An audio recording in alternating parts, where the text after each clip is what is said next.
tea time. Let's start it all off with some tea time.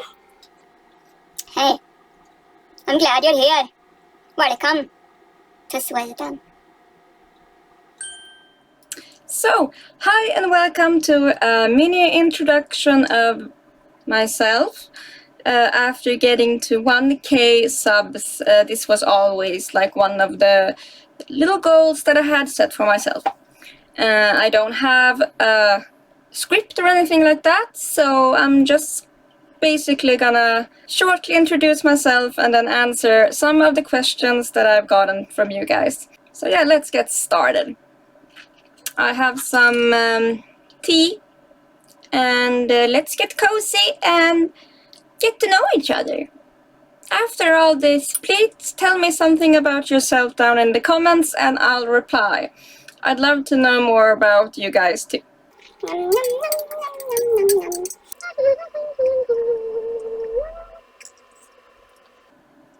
So, shortly, who am I? Online, I go by the name Pilvi, and I was born in Småland, which is a part of southern Sweden. I was born to Finnish parents who came to Sweden in the 70s, so I am actually 100% Finn. We've looked at like our family tree, and all the way to at least the 1600s we were just Finnish peasants from Finnish Lapland, so like the northernest parts of Finland. But they moved here and I was born in Sweden. I grew up in a very Finnish environment with the saunas, knives and alcohol and you name it. But I had a very luckily lovely childhood and I love my parents and my close relatives to bits. I was a very easy child for my parents because sadly I was one of those people who got diagnosed with autism and adhd, which I know you don't say that anymore, but it fits better because I'm not hyperactive, so I don't feel like saying ADHD works. The hyperactivity is in my brain. I was diagnosed just a year ago. Until then, I went through many systems and they diagnosed me with generalized anxiety disorder and severe depression, chronic severe depression. So basically chronic anxiety and chronic depression. I have never been able to function in society, so I can't work. I've tried many times, but I always fail. Through these years of being undiagnosed, of course, it's been kind of traumatic now, in a sense, because I never understood what was wrong with me. I never in my life actually made a friend myself, because I don't know how to. I really wish I lived back in the day when people were sending letters and stuff like that and not chatting, because I'm terrible at it. I don't know how to chat. I don't know how to keep a conversation. I'm mostly afraid of being an annoyance, making people uncomfortable, which people often assume means that I care what people think about me, which is totally not the case. I couldn't care less. Like, that sounds weird maybe, but the thing is, I just don't like being a bother to people. A bit of a doormat most of my upbringing or my childhood. Like I said, I never ever made friends myself. I saw this very good meme, like how to make friends as an introvert, which fits. You don't. An extrovert finds you and adopts you. That's basically always been the case. I don't understand if anyone wants to hang out with me, but the few times that I've actually made friends has been them like constantly pursuing me and asking me to hang out. And after a while I realized that okay, this person actually seems to enjoy my company and wants to be around me, and I can relax a bit. But since I felt very outside of everyone's bubble during my childhood, like when my friends started becoming teenagers and I wasn't the least bit interested in things that teenagers were usually interested in, I got even more into my special interest, which were computers, playing games, reading history books. History is my main special interest, collecting figurines and retro toys are also one of those. So when I suddenly hit puberty and got attention from boys, one of my first boyfriends, I have such a specific memory when I totally realized that things weren't the way they were supposed to be.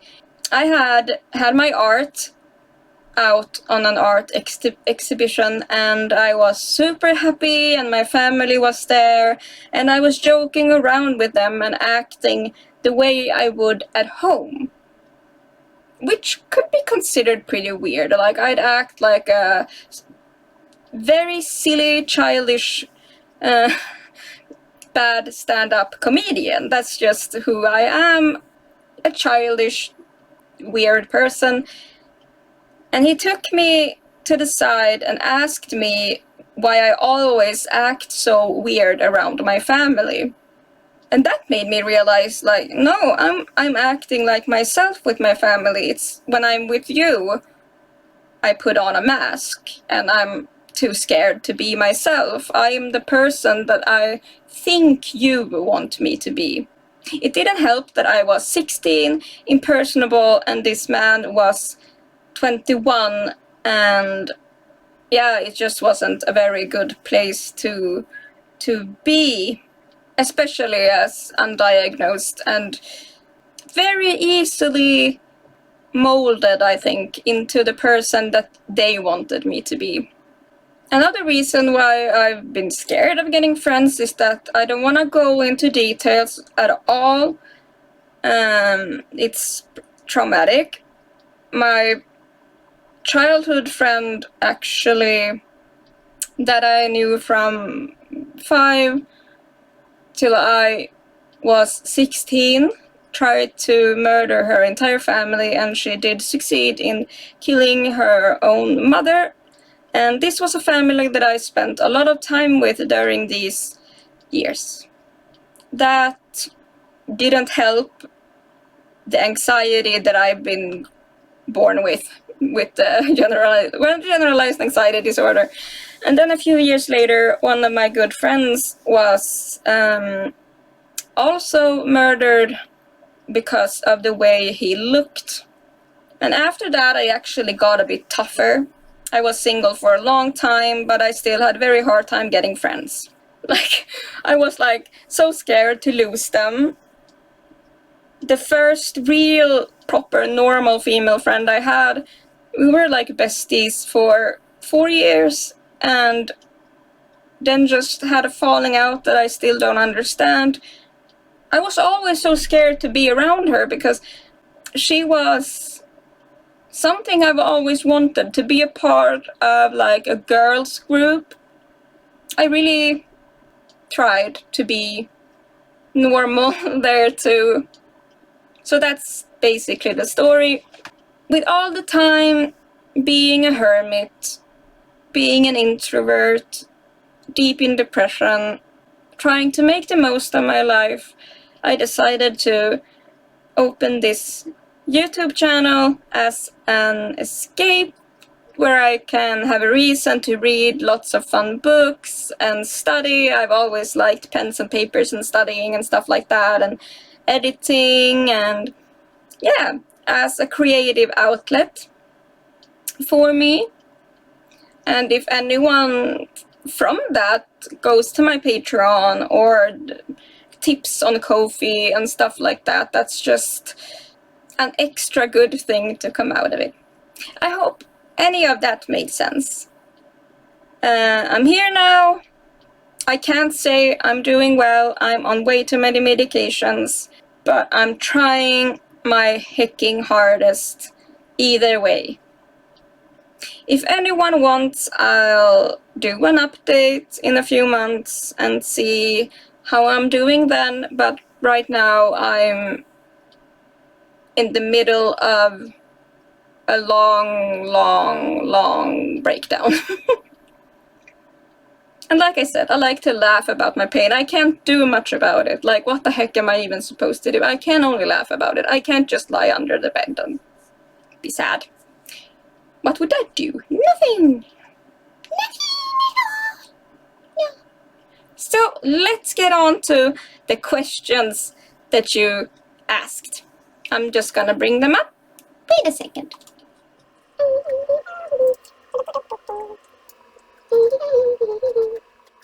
So let's start with the questions I got on my Twitter. You've talked about a fair few solved murder cases, but what is an unsolved murder that you think is the most fascinating? Bonus points if you haven't talked about it before. Marian Divina. Sorry, I can't pronounce names, we all know that. I'll have to think on that one. Most murder cases I've found here in Sweden are solved. So, well, the one I'm gonna talk about and record today is pretty much solved, unsolved. We don't know what really happened there. So I'm gonna say that one. I'm absolutely gonna go into Victorian murders soon in the future, and I'll probably get a lot of unsolved murders there. And then Ray Solo, hi bestie. Hey, was wondering what favorite folktale is. Like my favorite folktale. I think it's the Kyrkogrim. It's very scary and it involves ghosts and stuff, and those are always my favorites. Also the Myling. Myling is one that's been close to my heart since I was a kid, and that one I actually have a video about. So those two I'd say. And then we have Thundermouser. Hi friend! Hi Pilvi, what's the strangest fact you uncovered during your research for one of your YouTube videos? I think I have two answers to that. One, how easily medieval people were convinced to bury children alive. Two, from my icebergs videos, how easily it is to laugh yourself to death. Oh, this is a hard one. Catherine asks, hi Catherine. How would you describe your overall aesthetic? I don't think I have one.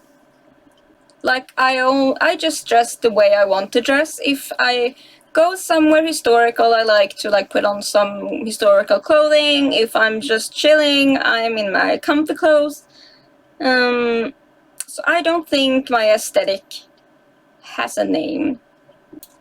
And then we go to the questions I got on YouTube.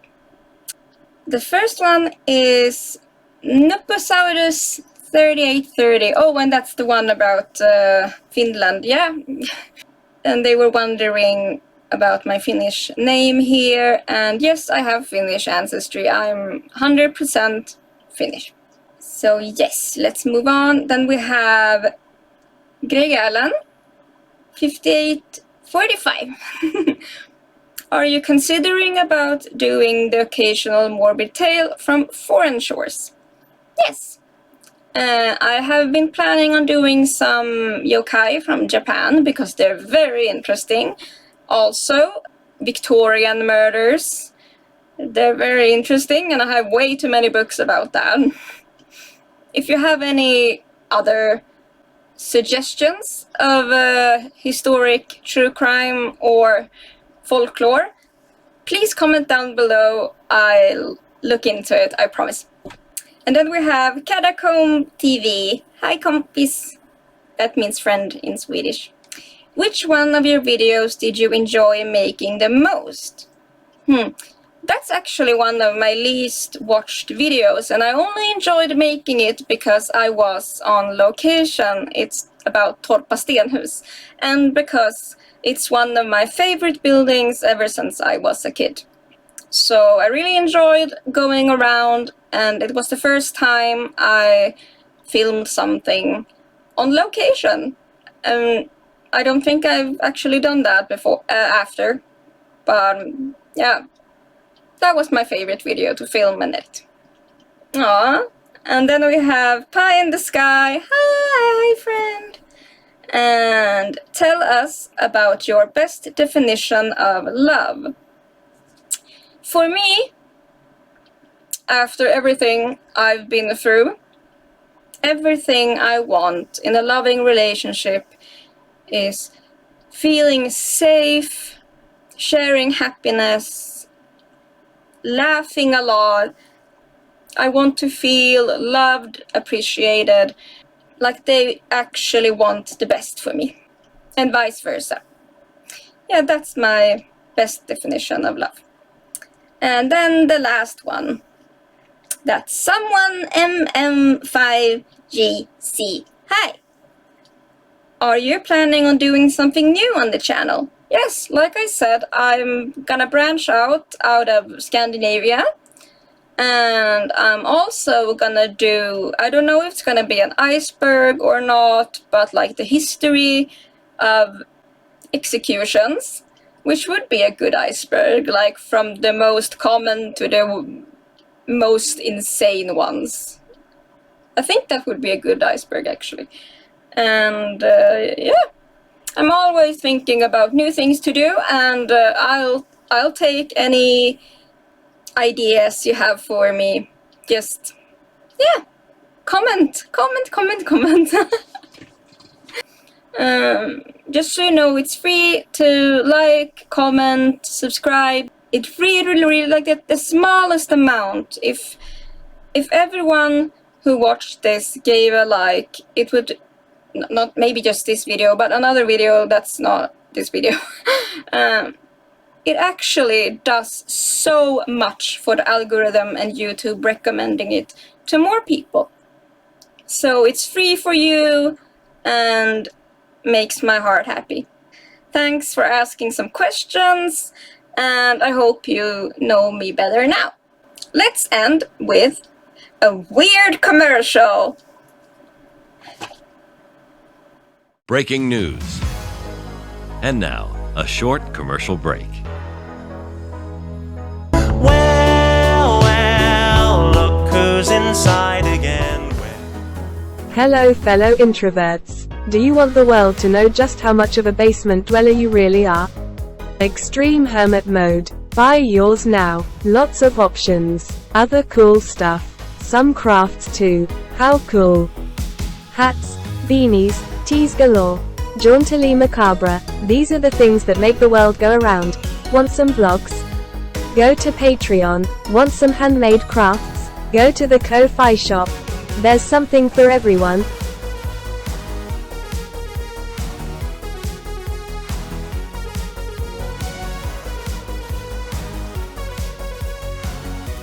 But look, I made you some content.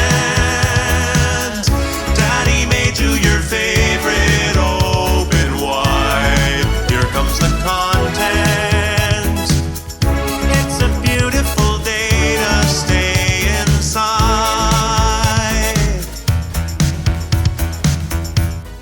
Thank you, and good night.